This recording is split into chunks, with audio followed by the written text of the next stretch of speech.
Assalamualaikum warahmatullahi wabarakatuh. Perkenalkan, nama saya Muhammad Alfian Alting.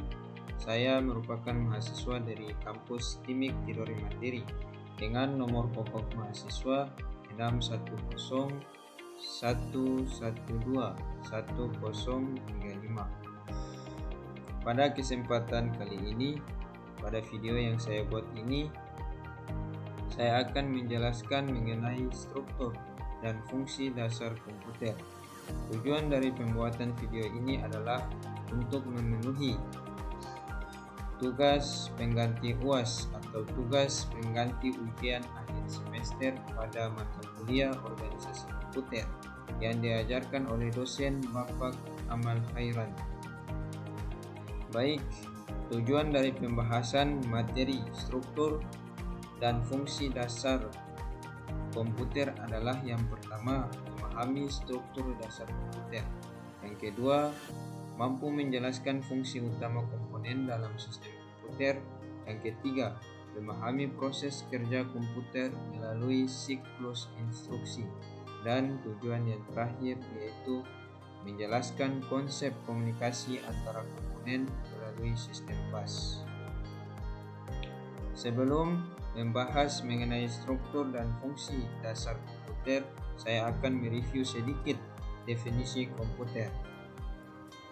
Komputer dilihat dari segi bahasa. Komputer ini berasal dari bahasa Latin, yaitu computare, yang artinya menghitung. Secara umum, komputer memiliki definisi yaitu komputer adalah perangkat elektronik yang dapat memproses data, melakukan perhitungan, dan mengeksekusi program-program yang telah ditentukan. Baik, kita masuk pada pembahasan yang pertama, struktur dasar komputer.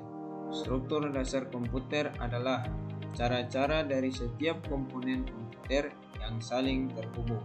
Di dalam struktur dasar komputer terdapat komponen utama. Komponen utama terdiri dari yang pertama yaitu CPU atau Central Processing Unit. CPU adalah hardware yang berfungsi menerima dan melaksanakan perintah dan data dari perangkat lunak atau software. CPU ini juga sering disebut sebagai otak dari komputer. Mengapa? Karena CPU ini mengatur jalannya program dan aplikasi di dalamnya. Kemudian komponen yang kedua yaitu memori utama. Memori utama adalah ruang kerja internal utama pada komputer yang berfungsi untuk menyimpan program dan data sementara selama komputer berproses. Komponen yang berikut atau komponen yang ketiga yaitu perangkat input atau output. Perangkat input atau output berfungsi untuk komunikasi dengan pengguna. Yang pertama, perangkat input. Perangkat input ialah hardware yang digunakan untuk memasukkan suatu data atau perintah ke sistem komputer.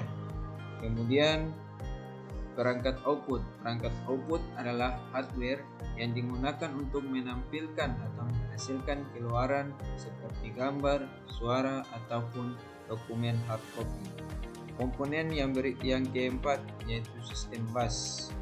Sistem bus atau sering disebut atau juga disebut bus system adalah bus utama yang menghubungkan CPU, RAM, dan komponen utama lainnya dalam motherboard komputer. Sistem bus ini adalah jalur komunikasi utama di dalam komputer dan mentransfer data dan instruksi antara CPU dan memori sistem. Pembahasan yang kedua, fungsi dasar komponen komputer. Fungsi dasar komponen komputer adalah masing-masing komponen sebagai bagian daripada struktur.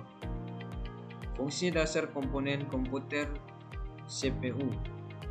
CPU memiliki fungsi yang pertama yaitu mengontrol semua aktivitas komputer.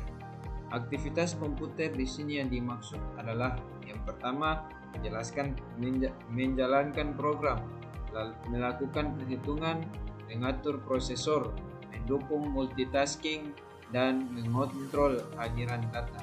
Kemudian fungsi CPU yang kedua yaitu membaca dan menjalankan instruksi dari memori, di mana CPU menyediakan ruang memori untuk program dan data, serta memastikan setiap proses memiliki akses ke memori yang dibutuhkan. Fungsi dari komponen yang berikut yaitu memori utama. Pada memori utama terdapat RAM. RAM berfungsi untuk menyimpan data sementara yang sedang diproses oleh CPU, di mana data yang ada di dalam RAM tidak bisa disimpan secara permanen dan akan terhapus jika pasokan listrik terputus. Artinya, ketika komputer atau laptop mati, maka data yang tersimpan di dalam RAM akan terhapus. Kemudian, di dalam memori utama juga ada ROM. ROM ini berfungsi menyimpan data secara permanen. RAM ini bersifat berkebalikan daripada sifat RAM. Sifat RAM yang mana menyimpan data secara sementara, sedangkan pada ROM ini sifatnya menyimpan data secara permanen. Artinya, data yang tersimpan di media internal tidak akan terhapus jika perangkat dimatikan. Pada saat komputer atau laptop mati, maka data yang tersimpan di dalam ROM tidak akan terhapus.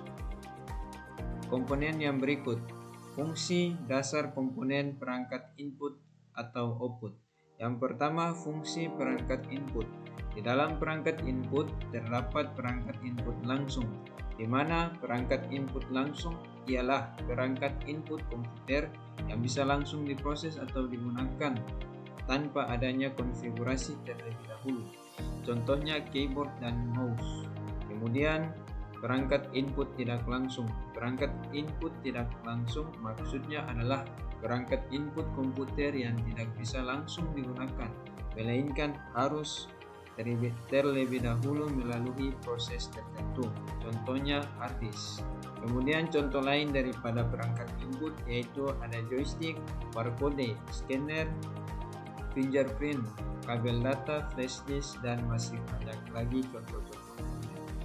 Kemudian perangkat output. Perangkat output ini berfungsi untuk menampilkan hasil pemrosesan data kepada pengguna. Contoh dari perangkat output yaitu monitor, printer, dan speaker. Monitor, printer, dan speaker. Kemudian fungsi dasar komponen yang berikut, komponen komputer yang berikut yaitu sistem bus.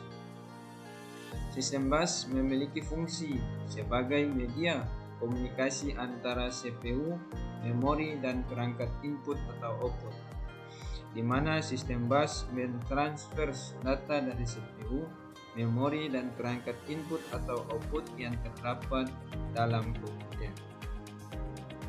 Pembahasan yang berikut, fungsi utama sistem komputer. Di dalam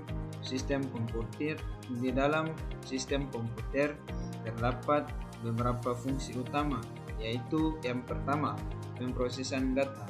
Pemrosesan data yang dilakukan oleh CPU.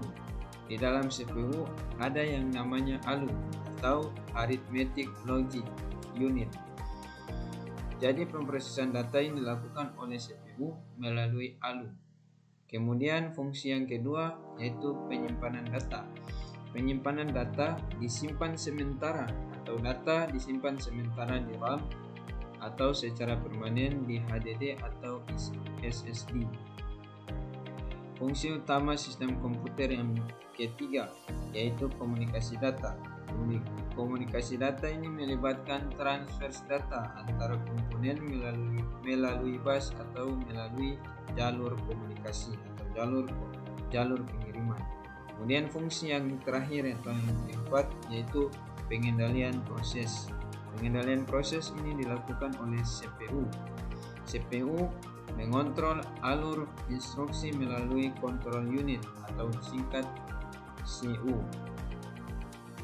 Pembahasan yang berikut yaitu sistem bus. Konsep daripada sistem bus yang pertama yaitu bus data. Bus data ialah Bus data ini mengirimkan data antara CPU dan memori komponen. Kemudian konsep sistem bus yang kedua yaitu bus alamat. Bus alamat menentukan lokasi memori. Memori ini bertindak sebagai sumber data yang diakses baik itu dibaca ataupun ditulis. Kemudian ada bus control. Bus control ini fungsinya mengatur penggunaan dan akses ke bus data dan bus alamat. Kemudian pada sistem bus juga ada jenis komunikasi. Jenis komunikasi yang pertama yaitu paralel. Paralel ini mengirim data melalui beberapa kabel secara bersama dengan jumlah bit yang dikirimkan biasanya 8, 16 atau 32. Kemudian ada juga serial. Serial mengirim data sedikit demi sedikit, 1 bit pada satu waktu melalui 2 kabel. 1 kabel untuk mengirim dan 1 kabel untuk menerima data. Contoh dari jenis komunikasi pada sistem bus yaitu PCLI, USB, dan SATA. Studi kasus cara kerja komputer.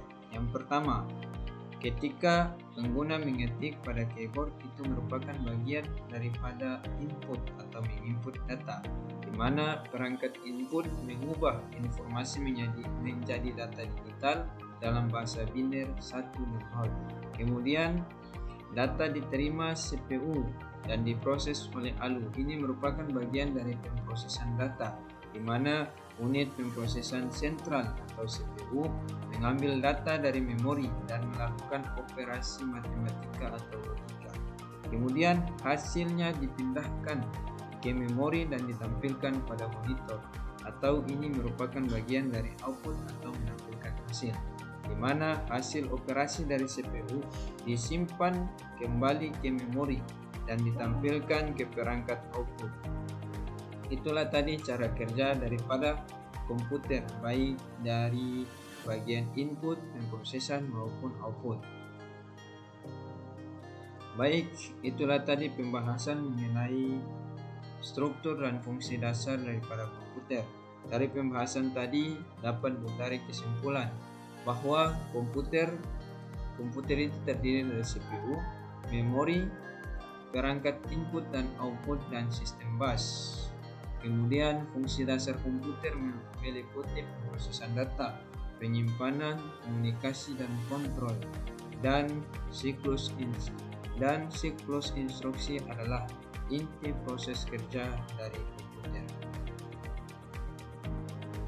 Baik, itulah tadi paparan dan penjelasan mengenai struktur dan fungsi dasar komputer yang dapat saya jelaskan.